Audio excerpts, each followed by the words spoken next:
வணக்கம் டாக்டர். நம்ம பாரம்பரிய அரிசி பத்தின புரிதல் இன்னுமே மக்களுக்கு குறைவா தான் இருக்கு. அதை பத்தி கொஞ்சம் முழுமையா விளக்குங்களேன். அனைவருக்கும் வணக்கம். இன்னைக்கு நம்ம ஒரு முக்கியமான டாபிக் பற்றி பார்க்க போகிறோம். என்ன அப்படின்னா சமீப காலத்தில் பிரபலமான ஒரு விஷயம்தான், அதான் பாரம்பரிய அரிசிகள். இந்த பாரம்பரிய அரசியலை பற்றின பிரபலம் மக்கள்கிட்ட இருந்தாலும், பாரம்பரிய அரசியலை பற்றின தேடல் இருந்தாலும், அதை ஒரு பக்கம் குறை சொல்றவங்க இருந்துகிட்டே தான் இருக்காங்க. உதாரணத்துக்கு சொல்லப்போனால், நான் சமீபத்தில் ஒரு பயனாளி கிட்ட இந்த எடுத்துக்கோங்க அப்படின்னு சொல்கிறேன். அவருடைய உறவினர் இதெல்லாம் எடுத்துக்காதீங்க, எந்த அரிசினா கருப்பு கவுனி அரிசி, கருப்பு கவுனி அரிசி எடுத்துக்கோங்கன்னு சொல்கிறேன். அவர் கருப்பு கவுனி அரிசியெல்லாம் சாப்பிடாதீங்க, கிட்னி ஃபெயிலியர் வந்துடும் அப்படின்னு சொன்னதாக எனக்கு தகவல் கொடுத்தாங்க. ஆனால் எவ்வளோ பாருங்க, நம்ம எந்த அளவுக்கு உண்மையை, பாரம்பரிய அரிசியினுடைய பலன்களை இந்த உலக மக்களுக்கும் தமிழ் சமூகத்துக்கும் கொண்டு போய் சேர்க்கணும்னு போராடிக்கிட்டு இருக்கோம் ஒரு புறம். ஆனால் இன்னொரு பக்கம் அதை சார்ந்த ஒரு புரளிகள், அதனுடைய பின்புலத்தை தெரியாமல், அதனுடைய மருத்துவ குணத்தை அறியாமல் இன்னும் மக்கள் அதை நம்பாம இருக்கிறவங்க இன்னொரு புறம்.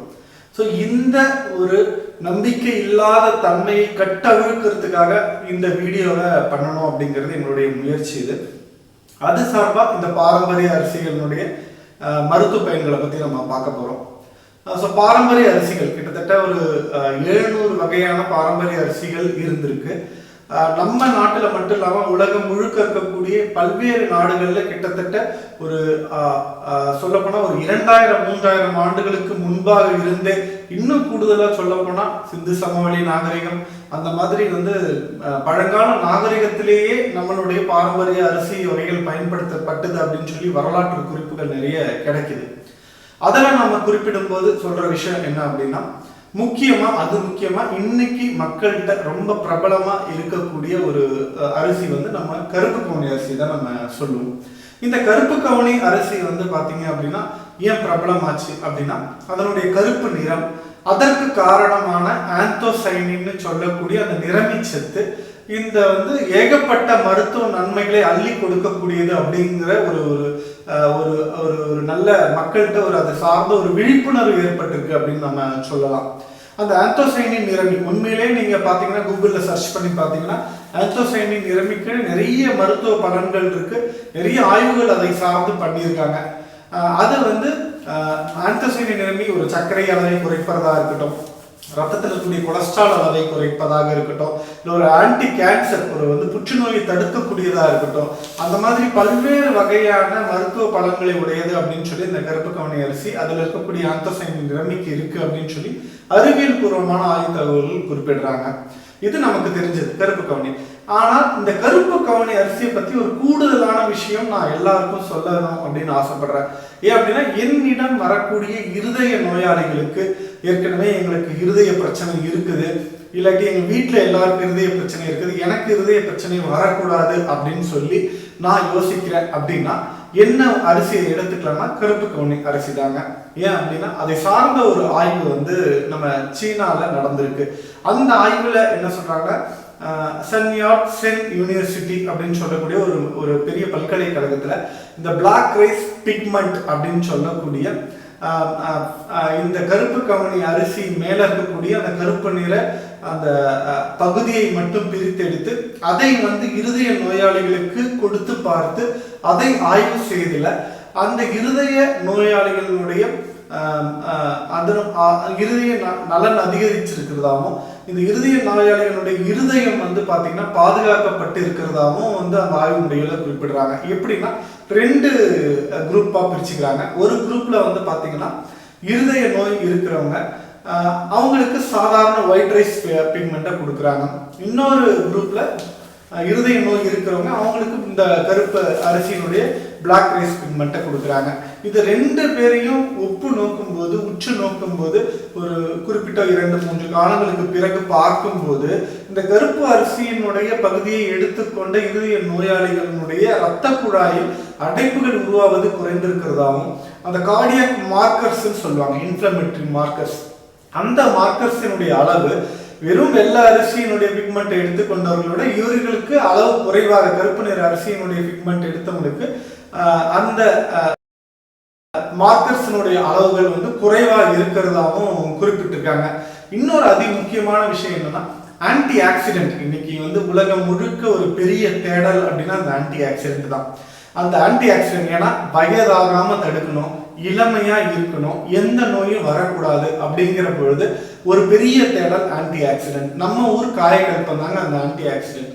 அந்த காயக்கல்பமா ஆன்டி ஆக்சிடென்ட்டா இந்த கருப்பு கவுனி அரிசி நிறையவே செயல்படுது அப்படின்னு சொல்லி அந்த ஆய்வு முடிவில் குறிப்பிடுறாங்க. ஸோ இருதய நோயாளிகள் அவசியம் பயன்படுத்த வேண்டிய ஒரு அரிசி அப்படின்னா நம்ம கருப்பு கவுனி அரிசி தாங்க.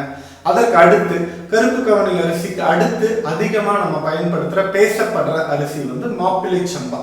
இந்த மாப்பிள்ளை சம்பா நம்ம சொல்றோம் சிவப்பு நிற அரிசி. சிவப்பு நிற அரிசி வகைகள்ல நிறைய வகைகள் இருந்தாலும் அதுல வந்து ரொம்ப ஃபேமஸா இருக்கிறது இந்த மாப்பிள்ளை சம்பா தான். இதுலயே மாப்பிள்ளை சம்பானா அதுல இரும்பு சத்தும் துத்தநாக சத்தும் அதிக அளவுல இருக்குது. இந்த ரெண்டு சத்தும் அதிகமா இருக்கிறதுனால உடலுக்கு பெரிய பலத்தை கொடுக்குது. அது ஆண்களாக இருந்தாலும் சரி பெண்களாக இருந்தாலும் சரி பெரிய பலத்தை கொடுக்குது அப்படின்னு சொல்லி சொல்றோம். அதி முக்கியமா எப்படி கருப்பு கவுனி அரிசி வந்து ஆந்தோசைனின் நிறமி இருக்குன்னு பேசப்பட்டு புகழப்பட்டு அது பெரிய அளவுல மக்கள்கிட்ட ரீச் ஆயிடுச்சோ, ஆனா மாப்பிள்ளை சம்பா இன்னும் பெருசா பேசப்படலை, பயன்படுத்தப்படலை, மக்கள்கிட்ட இன்னும் ரீச் ஆகல. ஆனால் ஆந்தோசைனின் நிறமியை விட அதிக ஆன்டி ஆக்சிடென்ட் தன்மை கொண்ட ப்ரோ ஆந்தோசைனிடின் அப்படின்னு சொல்லக்கூடிய ஒரு வேதிப்பொருளானது இந்த மாப்பிள்ளை சம்பானுடைய மேல் உரையில இருக்குன்னு சொல்லி அறிவியல் ஆய்வுகள்ல குறிப்பிடுறாங்க. ஆமாங்க, நம்ம ஊர்ல இருக்கக்கூடிய இந்த சிவப்பரிசி கருப்பு கவுனி அரிசியை விட அதிக ஆன்டி ஆக்சிடென்ட் தன்மை உடையதுன்னு சொல்லி ஆய்வுகள்ல குறிப்பிடுறாங்க. அது எவ்வளவு சிறப்பான ஒரு விஷயம். நம்ம கருப்பு கவுனி அரிசியை தூக்கி தலையில வச்சு கொண்டாடுற நாம மாப்பிள்ளை சம்பா அதை விட விலை குறைவா கிடைக்கக்கூடிய மாப்பிள்ளை சம்பாவை நம்ம கொண்டாடுறது கிடையாது. அதனால கருப்பு கவுனி அரிசி பயன்படுத்த முடியாதவங்க மாப்பிள்ளை சம்பாவை பயன்படுத்தலாம். மாப்பிள்ளை சம்பா அரிசிக்கும் சர்க்கரை அளவை குறைக்கக்கூடிய தன்மையும், ரத்தத்தில் இருக்கக்கூடிய கொலஸ்ட்ராலை குறைக்கக்கூடிய தன்மையும், ஆன்டி ஆக்சிடென்ட் தன்மை, அதோட புற்றுநோயை தடுக்கக்கூடிய தன்மை அப்படின்னு நிறைய மருத்துவ பயன்களை நம்ம அடுக்கிக்கிட்டே போறோம். ஸோ நிறைய மருத்துவ பலன்கள் இருக்கக்கூடிய அரிசி நம்ம ஒரு மாப்பிள்ளை சம்பாங்க. அதுக்கு அடுத்து நம்ம பார்க்கக்கூடிய அரிசி நிறைய அரிசிகள் இருக்கு. நீலம் சம்பா சொல்லலாம், காளான் சம்பா சொல்லலாம், சிவப்பு குருவிக்கார் சொல்லலாம், குள்ளக்கார அரிசி சொல்லலாம், கருங்குருவி அரிசி சொல்லலாம். ஸோ இந்த மாதிரி பாரம்பரிய அரிசிகளை பத்தி நம்ம நிறைய பேசிக்கிட்டே போகலாம். ஏன் அப்படின்னா உணவு அப்படிங்கிற ஒரு விஷயம் நீங்க எல்லாரும் புரிஞ்சுக்கணும். வெறும் உணவு அப்படிங்கிற விஷயம் நம்மளுடைய வாய்க்கு வெறும் ருசியாக மட்டும் இல்லாமல் நம்மளுடைய வயிற்றுக்கு ஒரு பசியை ஆற்றக்கூடிய பொருளா மட்டும் இல்லாம நம் ஒட்டுமொத்த உடல் ஆரோக்கியத்திற்கும் ஒரு வலுவையும் ஆயுளை நீட்டிக்கக்கூடிய ஒரு பொருளாக இருக்கணும். அது இல்லையா உணவு. உணவுனா நம்ம சாப்பிட்ற உணவு அந்த மாதிரியான உணவாக தான் இருக்கணும். அந்த மாதிரி உணவை தான் நம்ம தேடி சாப்பிடணுங்க. ஸோ ருசிக்காக மட்டும் உணவு இருக்கக்கூடாது. அதற்காக தான் இந்த பாரம்பரிய அரிசியை நம்ம பயன்படுத்த சொல்றோம். இதுல அடுத்தது நம்ம கருங்குருவை அரிசியை நம்ம பார்க்கலாம். அதிகப்படியான புரதச்சத்து நம்ம கருங்குருவி அரிசிக்கு இருக்கு. அதே மாதிரி பொட்டாசியம் சத்தும் கருங்குருவி அரிசியில இருக்கு. புரதச்சத்துனாலே தெரியும் நமக்கு வலுதாங்க, வேற ஒண்ணுமே கிடையாது. ஸோ இந்த புரதச்சத்து கருங்குருவி அரிசியில அதிகம் இருக்கிறதுனால உடல் பலவீனமா இருக்கிறவங்க, மூட்டு வலிக்காரங்க, முதுகு வலி இருக்கிறவங்க, இந்த மாதிரியான நோய் நிலைகள், எலும்பு பலவீனம் இருக்கிறவங்க எல்லாருமே பயன்படுத்த வேண்டிய ஒரு அரிசின்னு பார்த்தீங்கன்னா நம்ம ஊர் கருங்குருவை அரிசி. அதையும் அவசியம் பயன்படுத்தி பாருங்க. அதுலயும் ஆன்டி ஆக்சிடென்ட் தன்மை இருக்குங்க. எதெல்லாம் கருப்பான அரிசி கருப்பு நிற தோல் இருக்கோ, எதெல்லாம் சிவப்பு நிற தோல் இருக்கோ, இது எல்லாத்துலயுமே ஆன்டி ஆக்சிடென்ட் தன்மை இருக்குங்க. இதுதான் இயற்கை நிறமிகள் அப்படின்னு சொல்றோம், நேச்சுரல் பிக்மெண்ட்ஸ் அப்படின்னு சொல்லி சொல்றாங்க. ஸோ இது நேச்சுரல் பிக்மெண்ட்ஸை ஃப்ளேவர் நட்ஸ் அதிகமா இருக்கக்கூடிய அரிசிகள் இவை தாங்க. அடுத்து இரும்பு சத்துக்கு எனக்கு வேணுங்க. நான் எவ்வளவோ இரும்பு சத்து மாத்திரை சாப்பிட்றேன், இரும்பு சத்து டானிக்க கடையில போய் வாங்கி வாங்கி மாசக்கணக்கா குடிச்சுக்கிட்டு இருக்கேன். இருந்தாலும் என் உடம்புல ரத்தம் அளவு கூட மாட்டேங்குது. மாதந்தோறும் ஆகிட்டு இருக்கக்கூடிய பீரியட்ஸ் வந்து நிறைய வந்து சரியா ஃப்ளோ ஆக மாட்டேங்குது.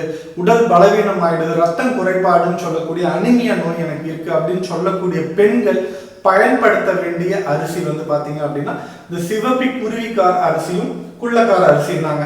இது ரெண்டுமே அதிகப்படியான இரும்பு சத்தினை உடையது. அதிலும் குறிப்பாக இந்த குருவிக்கார் அரிசி வந்து பாத்தீங்க அப்படின்னா இரும்பு சத்தை சற்று கூடுதலாகவே உடையது. அப்படி அந்த குருவிக்கார அரிசி கிடைக்காது அப்படின்னா குள்ளக்கார அரிசி, சிவப்பு குள்ளக்கார அரிசியை நம்ம பயன்படுத்தலாம். இந்த குள்ளக்கார அரிசி பொதுவாக நம்ம ஊர் பகுதியிலே அதிகமா விளையக்கூடிய ஒரு அரிசி. நம்ம மாவட்டங்கள்ல நம்ம தமிழ்நாட்டுல அதிகமா விளையக்கூடிய அரிசி குள்ளக்கார அரிசிங்க. ஸோ ரத்த சோகை அனிமியா இருக்கவங்க, உடல் பலவீனம் இருக்கவங்க எல்லாருமே பயன்படுத்திக்கலாம். சக்கரை வியாதிக்காரங்களும் இதை பயன்படுத்தலாங்க. எந்த விதமான அதுல சந்தேகமும் வேண்டாம். இவ்வளவு மருத்துவ நன்மைகளை, மருத்துவ பலன்களை அறிவியல் பூர்வமாகவும் அளிக்கக்கூடிய ஒரு ஆகச்சிறந்த உணவுப் பொருட்களாக நம்மளுடைய பாரம்பரிய அரிசி நமக்கு இருக்குது. ஆனா இது எல்லாமே மறந்துட்டு பாக்கெட்ல அழகா தொங்க விட்டு இருக்கக்கூடிய உணவுப் பொருட்களையும், அதே மாதிரி ப்ரிசர்வேட்டிவ் போட்ட உணவுப் பொருட்களையும், நம்ம எல்லாம் கண்ணுக்கு கலரா தெரியக்கூடிய உணவுப் பொருட்கள் எல்லாமே, செயற்கையா கலரா தெரியக்கூடிய பொருட்கள் எல்லாமே நம்ம வந்து கவர்ச்சிக்காக போய் அதுக்கு அடிமையாயிட்டு இயற்கை உணவை மறந்து கடைசியில ஆஸ்பத்திரிக்கு நடக்க வேண்டியிருக்குங்க. ஏன்னா மருத்துவமனை வாசல்கள் தோறும் நம்ம வாழ்க்கையில நடக்கக்கூடாது, நம்ம ஆரோக்கியமா இருக்கணும் அப்படின்னா இந்த பாரம்பரிய உணவு சார்ந்த உணவுப் பொருட்களை அன்றாட உணவுல நம்ம மட்டும் இல்லாம நம்ம அடுத்த தலைமுறைக்கும் அதை கொண்டு போய் சேர்த்து நம்ம ஆயுட்காலத்தோட, நம்ம ஆரோக்கியத்தோட அடுத்த தலைமுறையினுடைய ஆயுளையும், ஆயுட்காலத்தையும், ஆரோக்கியத்தையும் நிலைநாட்டணுங்க. அதுக்காக தான் இந்த வீடியோ உங்களுக்கு பிடிச்சிருந்தா மறக்காம லைக் பண்ணி ஷேர் பண்ணுங்க.